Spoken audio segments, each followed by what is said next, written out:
Are given a bit of a heads up before this occurs, and we're going to try to figure out where exactly the launches are coming from. We do know that alerts are sounding right now for Israel's second largest city of Tel Aviv, where we are located, and just south of the city. As this is unfolding, the Israelis are, just give me 1 second here, I'm going to read this. This appears to be, interesting. This appears to be at least initial reports indicating a possible long-range launch from Lebanon. And you just heard the explosion there in the distance.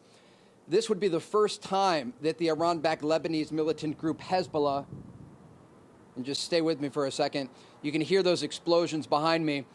If this is confirmed, this would be the first time that the Iran-backed Lebanese militant group Hezbollah launched a long-range missile. The State Department said today it is actively securing military and charter aircraft to fly Americans stranded in the Middle East to safety following the onset of U.S.-Israel military operations against Iran that have disrupted commercial air travel.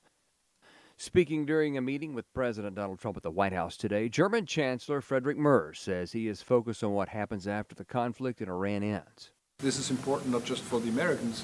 This is extremely important for Europe and extremely important for Israel and their security. So we are really looking forward to find ways how to deal about the day after.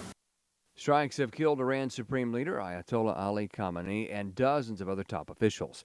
President Trump suggested he was willing to continue fighting for as long as it takes and has not ruled out deploying U.S. soldiers in Iran.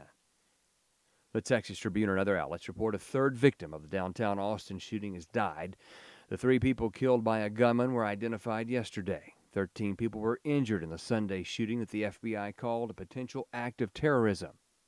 A pastor says a biblical perspective on the Middle East conflict is necessary for believers and that it is also imperative that Christians pray for Israel and other nations involved in the conflict. Jack Hibbs, senior pastor of Calvary Chapel, Chino Hills, made these comments on Washington Watch. Only the believer has the proper worldview on this. We may boast in our chariots and our horses, so to speak, but as a nation that is founded upon Judeo-Christian worldview values, that means we appreciate the spiritual realm more. And so, Tony, look, I am grateful also for the military and for Trump's leadership. That said, we need to tread right now with humility. I get a little nervous when we start popping the cork, so to speak, too soon about how great we are and all that. We need to be talking about how great our God is. He said the West needs to realize that the Islamic ideology of the Shia that controls Iran believes in a catastrophic scenario that brings back their Messiah. In the Islamic mind, a loss of such catastrophe is a belief system to them that their Messiah is near. I mean, I'm not saying that's correct. Of course, I disagree. Right. But this is a time where we need to be humble. We need to be biblical. And I just hope that there are strong believers speaking into our Secretary of War and, of course, the president's ear. He also said God could be using the U.S. and Israel to judge the sins of the Islamic Iranian leadership. The Storm Prediction Center says some areas are under the threat of severe weather this week, with the highest risk expected from tomorrow through the end of the week. Fox Weather's Stephen Morgan talks about the risk of storms today and tonight. A level 1 out of 5 threat, but still one to pay attention to. Might not have widespread storms, and these storms might not be super intense, but they could produce large hail. Maybe some winds, some gusty winds associated, but I think hail is going to be the biggest threat. Today's threat stretches from parts of the Texas Panhandle into parts of western Illinois.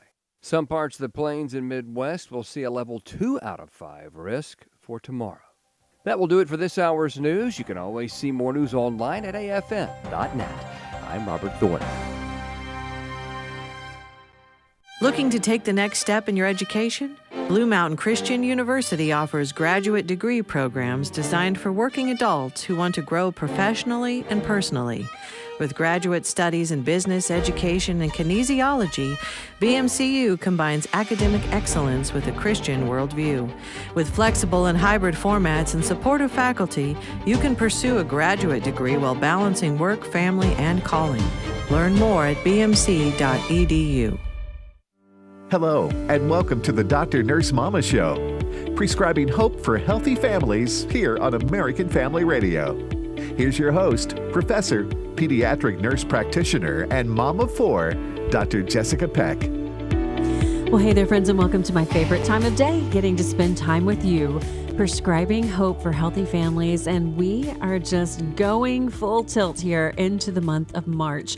I confess, I am really, really behind. I know some of you out there, if you're a regular listener, you know my love for Christmas, and I just have a confession to make. In case you feel like you're behind and you don't have it all together, I do still have a Christmas tree up in my house. I have never had one up until March, but it just keeps mocking me every time I walk past it, and I've just had so much going on and I've put it off. Maybe it's subconscious, maybe it's not.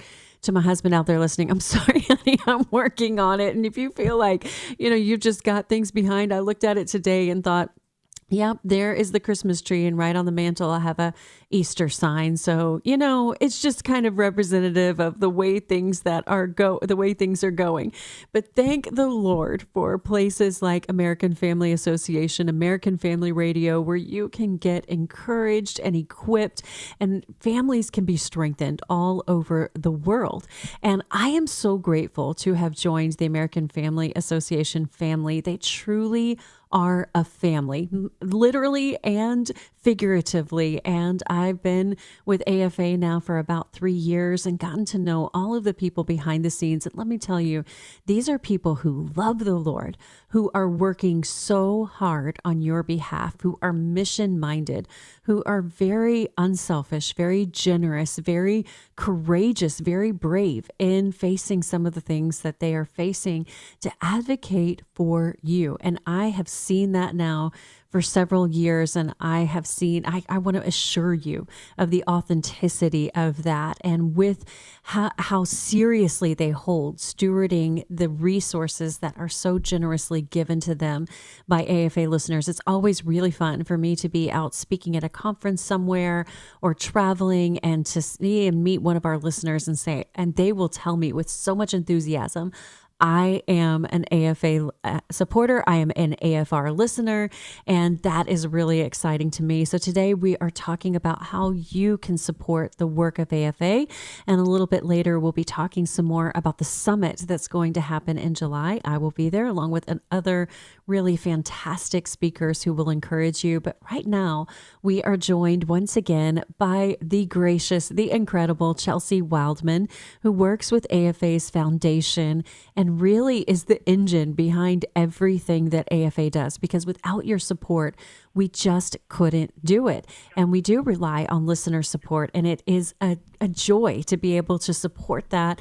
And I know as a supporter and as a recipient of that, and we have our share-a-thon coming up in April, which is really exciting. And so every once in a while, Chelsea gives us her time. She drops by to tell us and remind us of the ways that we can support AFA and the work that it's doing through the foundation. Chelsea, I'm so glad to have you here. I know you're a busy mama getting ready for spring break, so thank you so much for joining us. Thank you so much for having me. Well, Chelsea, tell us about the foundation. Tell us about how we can contribute. I know there's people out there listening who have resources that they can share. Yes, absolutely. So our foundation exists to help support American Family Association and American Family Radio in preserving our ministry's future for future generations to come, for our children and our children's grandchildren.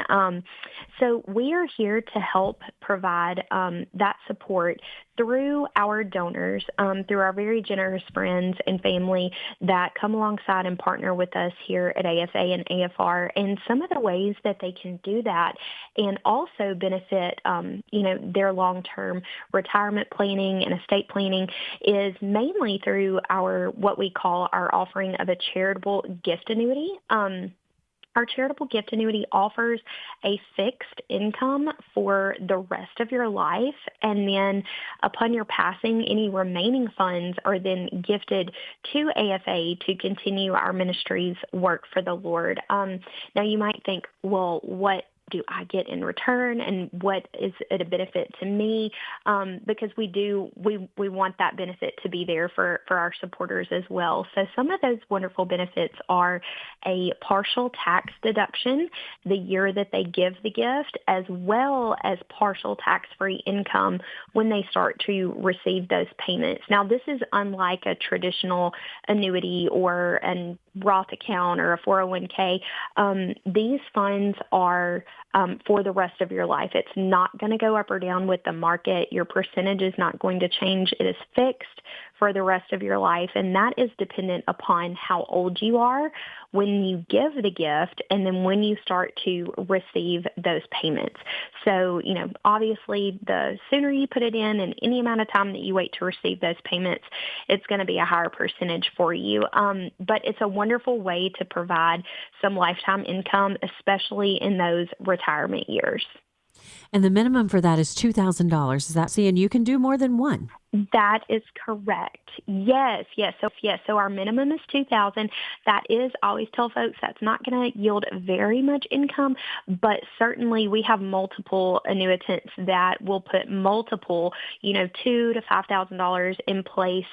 Some of them do that once a year with possibly a work bonus, something of that sort. And then those payments really do add up to be a nice little nest egg. So yes, minimum is $2,000. There's not a maximum. And yes, that's a benefit to them at the time that they choose to receive that income, either monthly, quarterly, annually, or semi-annually, so they can really make those payments work for their family. Well, it is everybody's favorite time of year, tax season.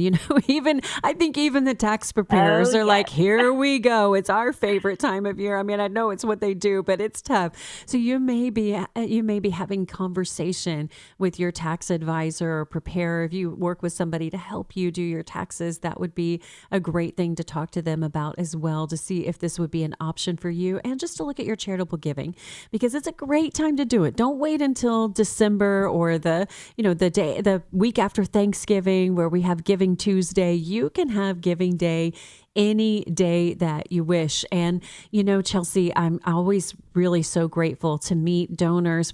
There was a donor event hosted by AFA in Houston not too long ago, and I was able to go to that with my producer. Our husbands went. Your husband was there. Wesley, his brother Walker, was there, along with their grandfather, or their father, Tim, was there talking about their grandfather, of course, founding that. And it was fantastic. I'm telling you, Chelsea, we went to this dinner and it was almost, you couldn't even hardly get into the room, because there were so many people there who were just so enthusiastic about supporting the work of AFA, and to sit with them, to break bread with them, to talk with them, to hear their stories about, one of them that we sat with said that she listens to Hannah's Heart. She struggled with infertility and it had really made a big difference with her. Another man I sat across from said he could not understand his teenage grandchildren, and he was really struggling with how do I relate to them? How do I connect with them? And so he listens to my show in the afternoon at 2:00, this sweet little grandpa who is just trying to make better connections. I mean, any grandkid would want that for sure. So there's just so many ways. I mean, we haven't even scratched the surface.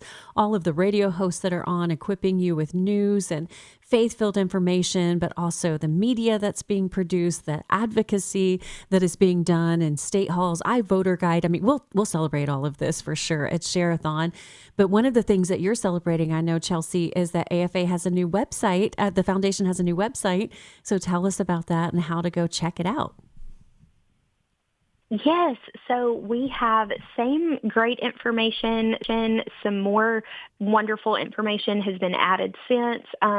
It's afafoundation.net. We've got a new, fresh look on there, really bringing it current to all of the website, in these very technologically advanced times that are progressing every day. But it's a wonderful tool to be able to go online and get that information that you need. Maybe you're not ready to give us a call yet, although we welcome those calls. But you can go online, get the information, read some donor testimonies, some donor stories of how a charitable gift annuity has helped them, why they chose to put one in place with the AFA Foundation, because there are so many organizations that offer this as a tool for financial planning and for estate planning. But we are always so thankful when people choose to put their faith and their trust and their funds into the AFA Foundation with our organization. That's something we don't take lightly, and we're very thankful for all the contributions, all the donations that we do get as a ministry, and having our AFA Foundation family is really something special. So you'll get to read all that information and see what a benefit a charitable gift annuity could be, for the listener.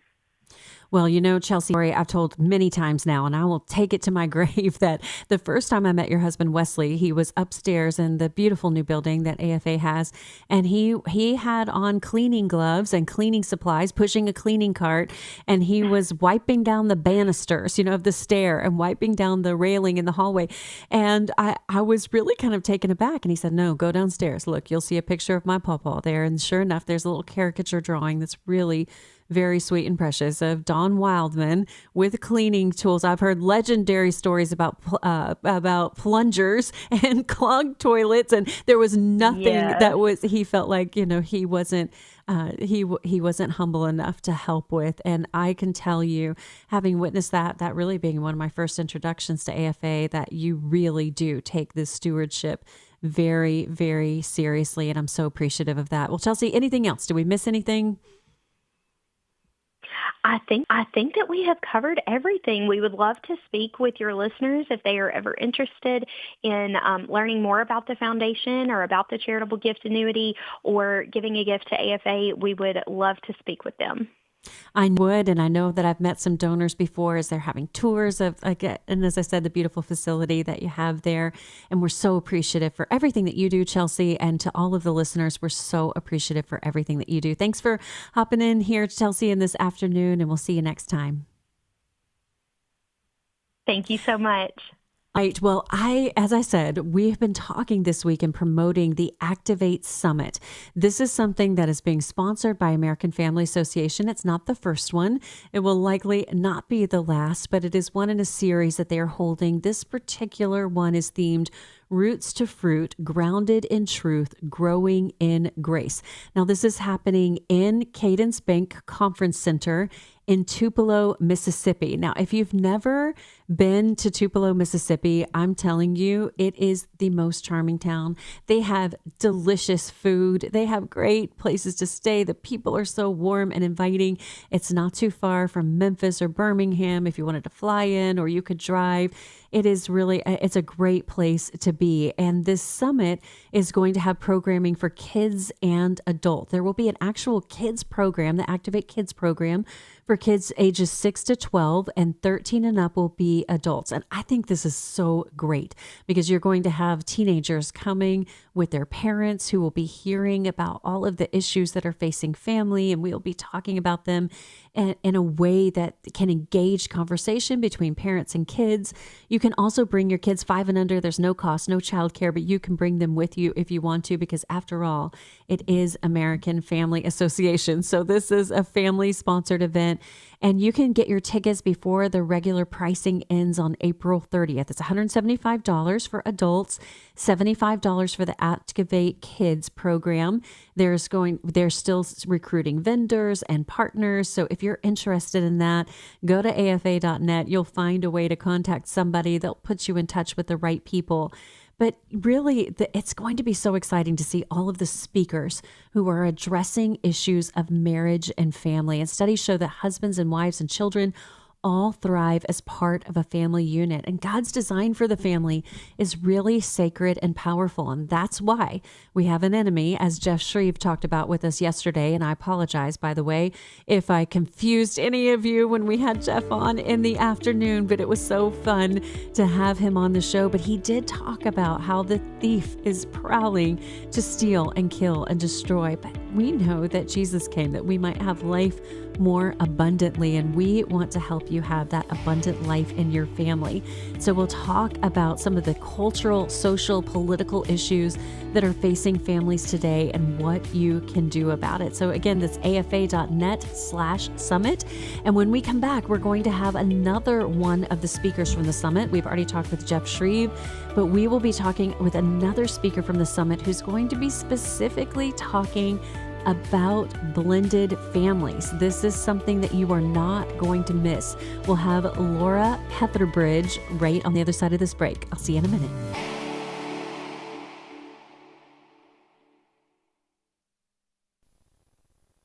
AFA Stream. It sounds like it could be a great place to catch fish or paddle a canoe. And as good as that is, AFA Stream is even better. It's a resource for life-changing instruction and information with videos like The Biblical Case for Cultural Engagement and God in the Constitution. It's also a source of wholesome entertainment and relaxation with family-friendly features like Ryan DeFrady's Secret Agent and The Pilgrim's Progress, plus access to some of your favorite AFA shows so you can catch up on what you missed or enjoy a favorite episode for a second or 10th time. You can watch a lot of content for free, or you can become a Great Commission partner. Then you'll not only open the door to everything AFA Stream has to offer, you'll get benefits like a subscription to The Stand and some really nice exclusives. Why not get started today? It's easy. Visit stream.afa.net when it's convenient. stream.afa.net. The following is a real-life story from Trinity Debt Management. I had a lot of credit card debt, and it stressed me out. But what I thought was a solution turned out to be a problem. I kept hearing ads about debt settlement that seemed too good to be true. And actually, it was.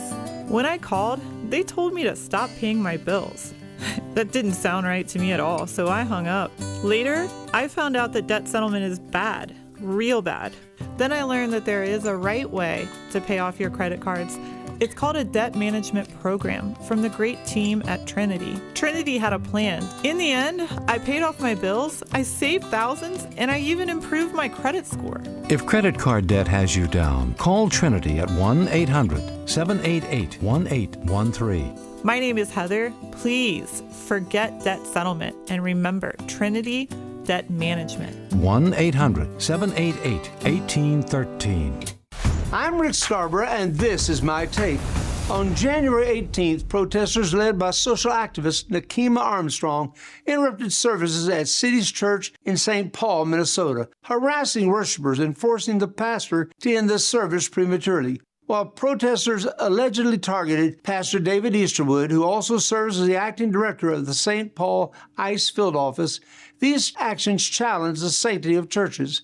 The Department of Justice subsequently arrested Armstrong, who's been indicted along with 8 others on federal civil rights charges for conspiracy and interfering with worshipers' First Amendment rights. This incident highlights the ongoing unrest in America.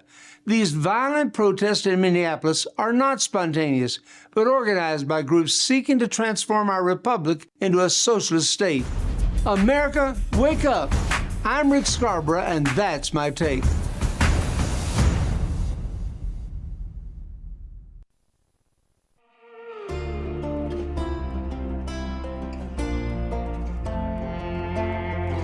I've gone where the hopeless go, the dead end of a broken road. And I've learned there's a place so low you can't see a way out. Been stuck in a ditch so deep, thought it might be the end of me, but I'm still here and there could only be one way. How? My life is a God story, gotta tell the world what He's done for me. Miracles on miracles that only He could do. I'm proof, now we're all only one prayer away from a testimony. There's only one getting all the glory. My whole life is a God story. Welcome back, friends. That is God's Story by Ann Wilson. And I can tell you for sure, 100% that my life is definitely a God story. When I look back to where I started, I can see God's fingerprints all over the story of my family, coming from generational brokenness, and now have a legacy and a life's work and a mission of helping families repair that is not coincidence. That's redemption. And those are the kinds of stories that God is in the business of writing. And there are many, many ways that families can be broken. When I wrote my book, Behind Closed Doors, a couple of years ago, is one thing I actually addressed in the chapter about divorce. I asked the question, why do we seem to only refer to divorced families as broken families? Because there are many, many ways that a family can be broken by betrayal, by illness, by trial, trauma, tragedy, and the children that are in those situations. It's hard to differentiate the source of that. When you feel broken, you feel broken. But as I said, God is in the business of restoration. And that's what we're talking about today, is an issue of brokenness that impacts millions of homes, but also a repair that can happen. We're talking about blended families. And according to the Pew Research Center, about 16% of children, that's almost 1 in 5, in the United States live in blended families, meaning they reside with a step parent, a step sibling, a half sibling, and maybe a bonus parent if you use that term. And additionally, research from the U.S. Census Bureau shows that about 40% of marriages include at least one spouse who has been married before. And this often does bring children into the relationship. And blended families are really not an exception. They are part of the fabric of our churches and our communities. And we could not have a more compassionate or experienced voice to guide us through this conversation than my guest for the rest of the show here today, Laura Petherbridge. She is a speaker, a teacher, an author. She serves couples and single adults in areas of spiritual growth. She talks with blended families, issues of co-parenting, divorce prevention, recovery, and she's co-author of a book called The Smart Stepmom that's written alongside step family expert Ron Deal and endorsed by Gary Chapman, who of course we've had on the show before, who is the author of The 5 Love Languages. She also authored When I Do Becomes I Don't, as well as devotional resources for stepmoms navigating this sacred but sometimes overwhelming role. She's spoken at the Billy Graham Training Center, which I know a lot of you have been to, and ministries like Lifeway and Family Life and Hearts at Home. Laura, we're so glad to have you here today. Thank you for joining us. Thank you so much. I'm honored to be here. Well, Laura, there's always a story behind a platform. That is something that I have learned as I've entered into this space. Can you tell us a little bit about your story, your God story that God has written in your life to give you a platform to minister to blended families? Yes, absolutely. Well, my parents divorced when I was 8 years old. And so divorce hit my life at a very young age. And as I grew up, I had one goal in my life, and that is that I would never be divorced because it was such a painful experience as a child. And so when I got married at 26 years old, I thought that would be forever. And what I didn't realize, I was a baby Christian. I had become a Christian at 24 years old. I was not raised in a Christian home. And so I knew that God hated divorce. So I thought this is a perfect match. I hate divorce. God hates divorce. That way divorce will never happen to me. Imagine my surprise when I discovered that in our free will, just because I had decided that I never wanted to be divorced did not mean that the man that I married had that same decision. And so when he decided he did not want to be married anymore and was in a new relationship with someone else, that created the most catastrophic experience in my life, at least to this date. So divorce then as an adult almost killed me. I seriously contemplated taking my life because as a baby Christian, it just caused me to feel like I was failing God. Even though I wasn't the one that wanted the divorce, I still was in a very deep sense of shame and fear, and God will never use my life. God will never use me. And the enemy was just having a picnic in my mind. And so when I met my current husband, we've been married 40 years now. He had 2 children. They were 11 and 13 at the time.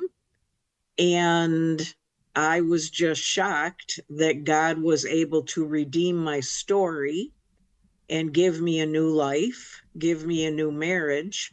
And I immediately began wanting to use the pain that I had experienced to then help other people. So I first began in divorce recovery ministry. That's how I got started in ministry. I worked with Divorce Care. I became one of the featured experts on their video series that has reached over 16,000 churches worldwide now. And then I wrote a book called When I Do Becomes I Don't, where I answered the most frequently asked questions that I got during all those years in divorce recovery ministry. Then I began working with stepfamilies and stepmoms. And so it has come full circle to me being able to just minister in all the areas that I thought would destroy me. Laura, I am absolutely overwhelmed by your authenticity and by your openness and transparency and sharing your story. So often stories like this are so wrapped in shame, it's hard for people to tell them.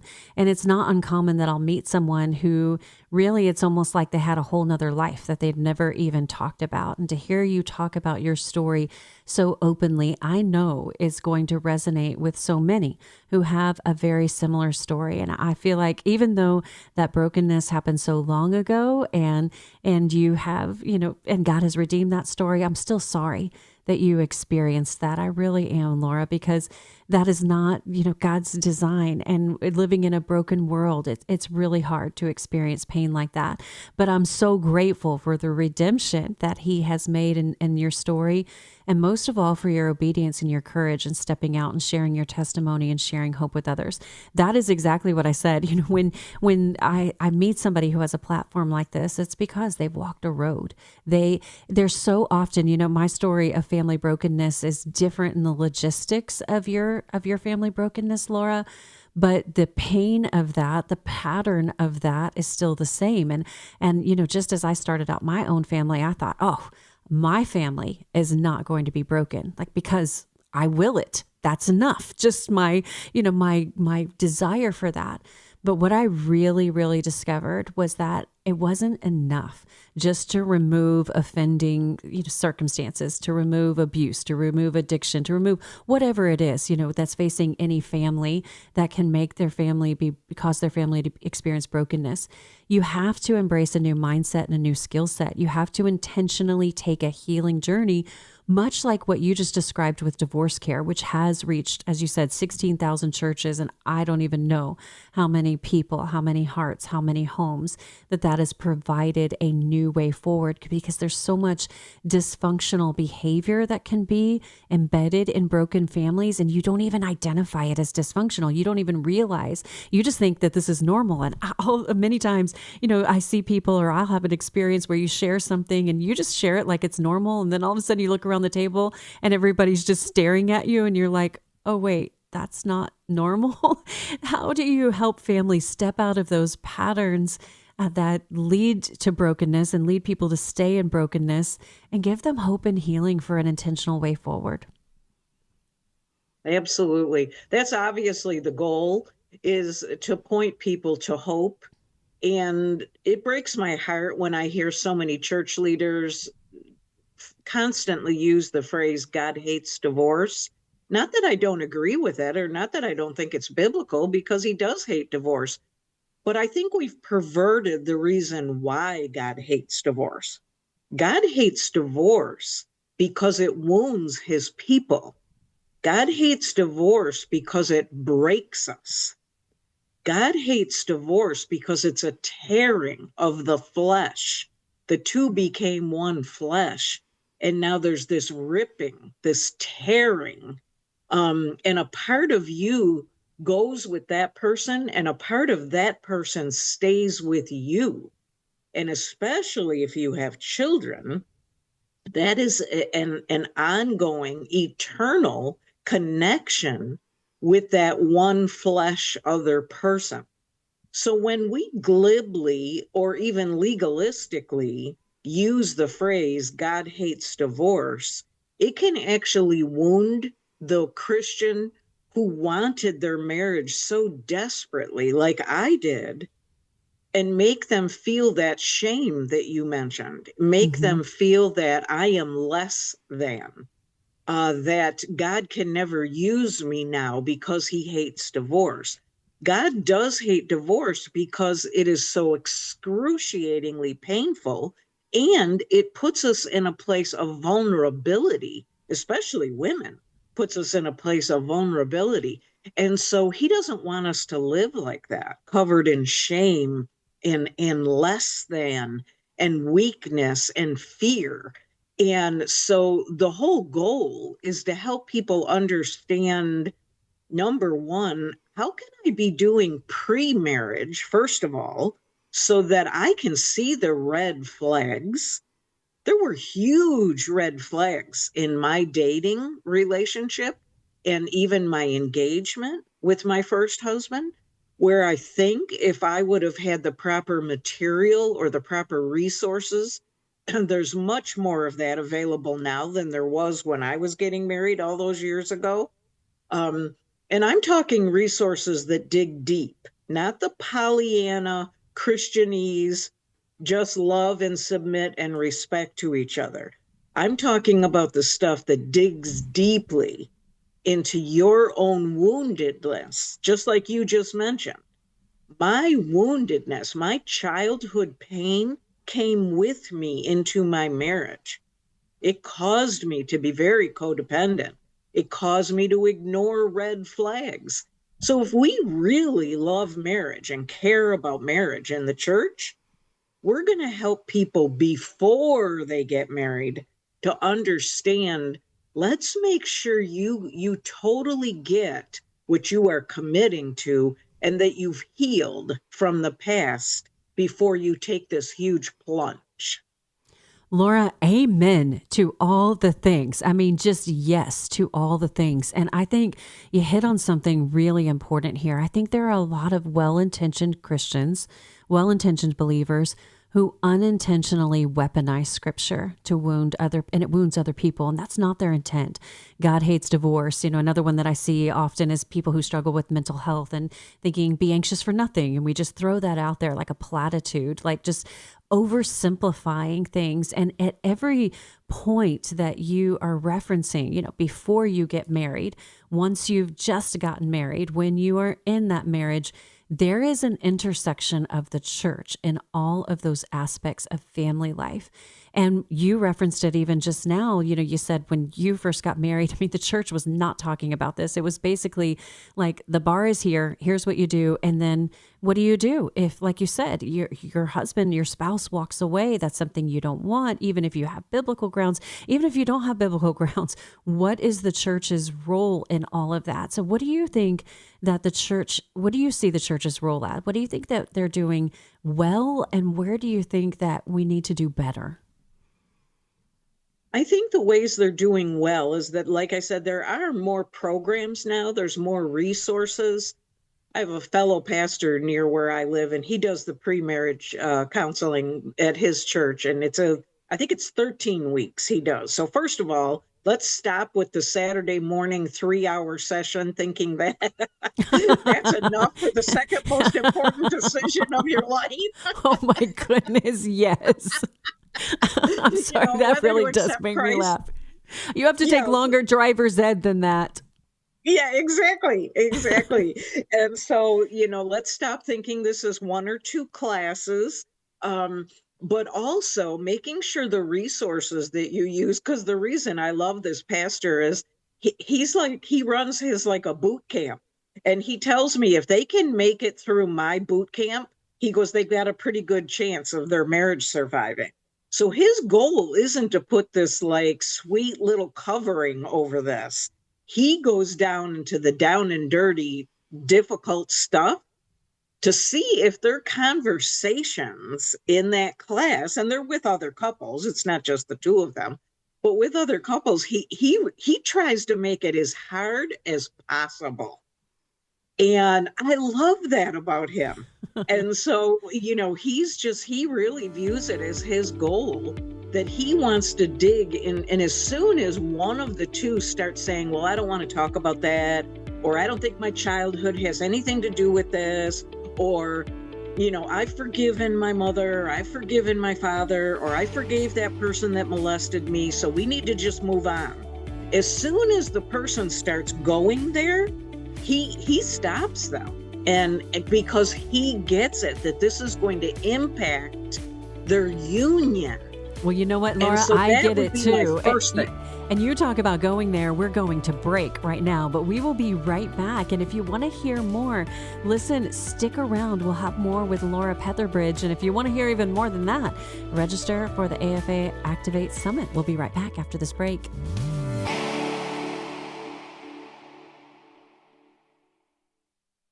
The loss of a child through abortion, miscarriage, or stillbirth affects the emotional health of families. Feelings of anger, sadness, and regret can be overwhelming. There is hope and healing in the aftermath of a reproductive loss. Call the International Helpline at 866-482-LIFE to talk with someone who has been where you are and healed to help others. Your call is confidential. 866-482-LIFE. As we watch world events unfold and fulfill Scripture, it's hard to believe anyone could doubt God and His Word are real, and yet there are so many who either question or completely refuse to believe it. The God Who Speaks is a 90-minute documentary that hits the doubt head-on with evidence that proves God is real and His Word is the ultimate authority. Watch it anytime and invite others to watch with you. Just visit stream.afa.net. That's stream.afa.net. Without even seeing them show up, I could feel like the darkness. Jamie Sanchez is another Christian business proprietor who has been targeted for his faith. His Drip Cafe was opened to serve and help the homeless of downtown Denver. We believe sex outside of marriage and homosexuality is a sin in God's eyes. And the enemy and his minions decided to use that as a platform. Jesus told us persecution would come. I would see them, just the rage and the hate. I pictured them doing that at the foot of the cross to Jesus. And I just remembered what he said, "Forgive them, Father, they know not what they do." And so I had to position my heart that way. The Jamie Sanchez story is one of the videos of the Impact series at stream.afa.net. It's been a crazy, crazy ride. See Jamie's story and much more at stream.afa.net. Abraham Hamilton III, host of The Hamilton Corner. American Family Association is on the front lines in the culture war in America. We've been here for more than 40 years, fighting for the biblical principles our nation was founded upon. And by God's grace, we are making a difference. One significant way you can join us in this battle is through a charitable gift annuity with the AFA Foundation. Not only will the charitable gift annuity benefit you, but it will benefit the culture-transforming work of American Family Association. Contact the AFA Foundation today to learn how you can shore up permanent income for your retirement years while supporting American Family Association. A charitable gift annuity helps you, and it allows AFA to impact America for generations to come. Phone 800-326-4543, extension 345. That's 800-326-4543, extension 345. I'm gonna sing till my heart starts changing. Oh, I'm gonna worship till I mean every word. 'Cause the way I feel and the fear I'm facing doesn't change who you are or what you deserve. Come on. I give you my worship, you still deserve it. You're worthy, you're worthy, you're worthy of my song. I pour out your praises in blessing and breaking. You're worthy, you're worthy, you're worthy of my song. Welcome back, friends. That is Worthy of My Song by Chandler Moore, featuring Phil Wickham, and it is very true. We are talking today about the story, your story, the story that God is writing in your life. And listen, friends, we live in a broken world, and there are a lot of hills and a lot of valleys, and this life is challenging, but that is not a surprise to us. The Lord has told us that in this world we will have trouble, but that we can take heart, we can be of good cheer, because he has overcome the world, and God is in the business of renewing, restoring, and that is encouraging to me. And one of those things that he has a heart to renew, to restore, to redeem is the family. And there are many families who walk roads of brokenness. That happens through divorce, but it can also happen through abuse, through addiction, through trauma, tragedy, trial. I mean, you name it. There are a lot of ways that a family can be broken. But today we're talking specifically about blended families with Laura Petherbridge. She's an author, a teacher, a speaker. If you have ever taken a divorce care class, you might recognize her voice from those videos. She will be at the AFA Activate Summit in July with me, along with Jeff Shreve and many of the other wonderful speakers who will be there to talk about the issues impacting marriage and family. I'll be talking about the impacts of AI on worldview and relationship development, and Laura will be talking about issues of blended families. And before the break, Laura beautifully shared her own testimony, very vulnerably, with no shame or stigma, of her own divorce and remarriage. And Laura, I've been doing a little math here. You told me how old you were when you got married. You did say that, and you told me how long you've been married to your husband now. And I'm wondering, how is that possible when you're probably no older than 39? Am I guessing about right? Time flies when you're having fun. I am actually turning 70 in 3 days. Well, happy birthday, Laura. Happy birthday from me and all of our listeners to you. That's a huge milestone. And 40 years of marriage, 70 years of life. And I'm so grateful that you have spent your life helping families find recovery. Before the break, we were talking about before you get married. I think this is really important because Gen Z is actually much more interested in marriage than the generations have been before them since the baby boomers. I mean, really, we had declining marriage rates in millennials and Gen X and Gen Z. But now in Gen Z, we have this increased interest in marriage. Kids I'm talking to everywhere, they want to get married. There are girls out there who are looking for godly guys. There are guys out there looking for godly girls. And I love how you were describing, this boot camp essentially, because marriage is hard, Laura. And I think, sometimes, especially in this age of social media and where everything's made for a movie and made for production, you kind of have this image in your mind that, especially if you're a Christian, if you do things all the right way, if you save yourself, if you, follow somebody who's going to marry someone who's going to follow the Lord, then your life will be a fairy tale. And that is just not the truth, because the rent is due. You're going to argue about dumb things. You're going to argue about big things. You're going to face financial troubles, relationship troubles, all of those things. And marriage just kind of has a way of stripping you down to the core and really showing the best of someone and the worst of someone. So talk a little bit more about this pre-marriage counseling. How do we help prevent divorce before that marriage even takes place? Well, although finances are a key issue in marriage, you hear all the time that finances are the reason for divorce. But I can tell you that after all these years of working in divorce recovery, the top 3 reasons why people get divorced are adultery or betrayal and sexual betrayal, addiction, and that includes pornography addiction, a very, very high rate of pornography addiction, in particular among Christians, because you will meet many Christians today who said they are still virgins. So they think they're obeying God, but yet they are addicted to pornography. And so that's another whole subject. But adultery, addiction, and abuse. And see, if we have not addressed our own childhood wounds, our own things that make us fearful or hurtful, or we will then, all of that will come out on our spouse. And very often it comes out in these 3 areas: adultery, addiction, and abuse. And so digging deeply into who am I? Why am I the way I am? Is my identity in Christ? And what does that really mean? Like, I hear that phrase at church. I've been, very churched, maybe grown up in church. So I know the answers. I know the Sunday school answers to give when I'm in a class or even when I'm in pre-marriage counseling. But a really good pastor or guide in pre-marriage counseling will dig deeply.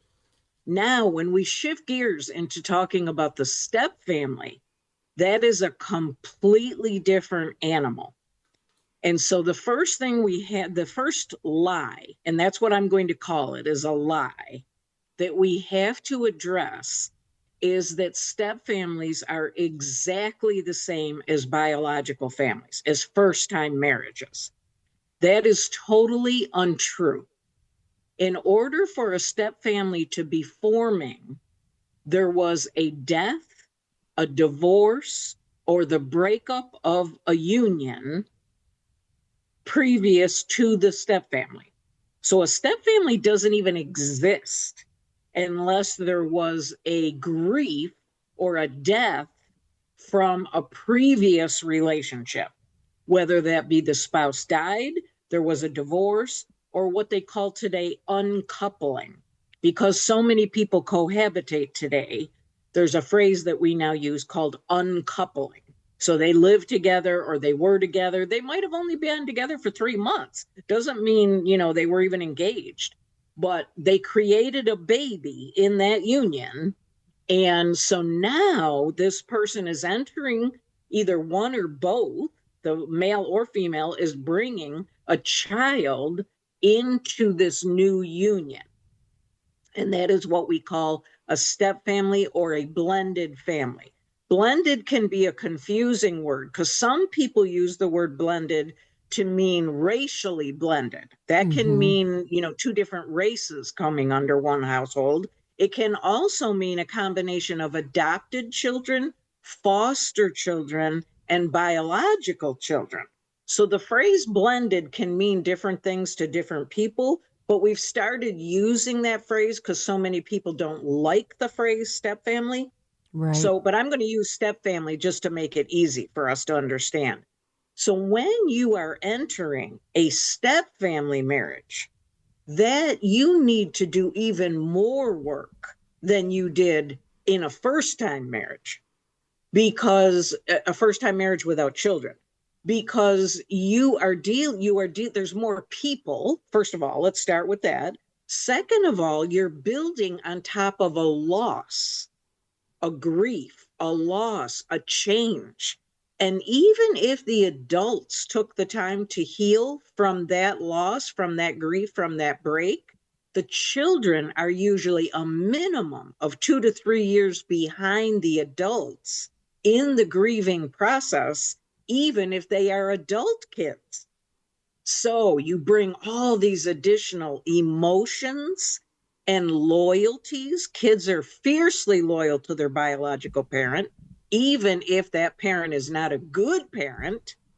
So they come in often resisting this new stepmom, stepdad, and then we wonder why everything is so complex and confusing and people are fighting and the kids don't like it, and they're living 50% in one home and 50% in another home. And in one home they have a dog, another home they have a cat. In one home they have to do their homework, in the other home they don't have to do their homework. In one home they can use their devices 24/7. In the other home they get a 3-hour time limit. And we wonder why they are confused, hurting, emotionally exhausted, acting out, on medication. It's confusing. So if it's confusing for the adults, imagine how confusing it is for the kids. So many more complexities. Laura, you've got your finger on the pulse of this issue. This is exactly what I see in clinical practice. And it's amazing to me how much it intersects pediatrics because, I've got families who, sometimes the dad will bring them in or the mom will bring them in, or I'm trying to facilitate that communication, or I left the medication at this house, or I have my own room here and I share with a step sibling here. I mean, the number of issues are just staggering. And that doesn't mean that they're insurmountable. That doesn't mean that there isn't hope, but you've got to face it honestly. And I think sometimes as parents, you want your kids to be happy, especially if you're feeling happy. Like you said, like your healing is a little ahead of the curve of your kids. You want like somehow vicariously to give that to them because our heart is for our kids to not carry that pain. But here is the honest truth, Laura. You and I both know this, I'm sure. If you do not, as an adult, if you do not honestly face your childhood trauma, if you do not name it and claim it and intentionally seek a healing journey, then that burden will be your kids to bear. It will be your kids to carry. But there is healing in that. And you talked about something, Laura, that I want to go back to for a minute because I think this is really important. And I think that something we're learning a lot about as science advances and we're learning about God's marvelous design, miraculous design for our bodies. You talked about childhood wounds. And I see that there are a lot of people who experience divorce who come from families where there are very deep childhood wounds. Sometimes you recognize that and you know that. You can say, I came from a home where there was abuse, addiction, adultery. Sometimes it's harder to know that. You don't know that because you really didn't know anything different. And then you carry those issues and you tend to be attracted to people who carry those same issues. And when you start to research it, the patterns are the same. There's some dysfunctional characteristics of families that are very common, triangulation, like bringing a third person into the conversation or all kinds of things like that are there, but you don't realize it. At what point do you say that it's important to look at that childhood wound and to be honest about it and say, you know what, this is impacting our family dynamic? And then what do you do to go back and start to heal it? What is your view on that? I can tell you that and I've been working with stepmoms for a very long time, but I can tell you that when I do even like just little surveys on, when I ask them the question, how many of you as a step parent has it becoming a step parent triggered your childhood pain? And I would say 85% of the room raises their hand. Wow. Because the reason that is because stepchildren are typically rejecting you or, no matter how many nice things you do for them. And so all of a sudden, this rejection, this fear, this hurt, this abandonment, this feeling outside the circle, feeling like you don't belong, not knowing where you sit at the table, all of that, it's triggering what was deep inside there from when you were a kid. Now, we normally don't connect the dots on those two things. We just get angry with the stepchild for rejecting me. Why aren't you seeing that I'm the one washing and ironing your clothes? Why aren't you seeing the one that I'm the one driving you to all your sporting events? We expect them to appreciate us. And when they're not doing that, we then turn around and go, I don't like this. I don't like this feeling. I don't like you. I want to get away from you. And this is a child that the love of our life had with another person. This is not a child that came from our own union. And so it's much easier to feel distant from that child and that trigger of our childhood wound then causing us to push that child further and further and further away because they're hurting me. They're triggering my pain. And so these two things go hand in hand. They are very much connected. And so I can say with complete sincerity in my own life, until I got healing for my childhood pain, I could not become a godly stepmother because the two things were connected. Laura, every once in a while, I have a conversation with someone on the radio that I feel like we need to put ... to be continued, because we are right in the heart of a really important conversation. And I can just envision somebody somewhere in their car who's listening, who's thinking, oh my gosh, that's the first time I've made that connection. And you know what? If that's you, there is hope and help available to you. Contact Divorce Care. Find a church near you. Reach out to your church. Ask for help. Recognizing the challenge is more than half the battle. And listen, I hate that we have to leave it here, but we do. But I do leave it with, I pray the Lord will bless you and keep you and make his face to shine upon you. I'll see you here tomorrow.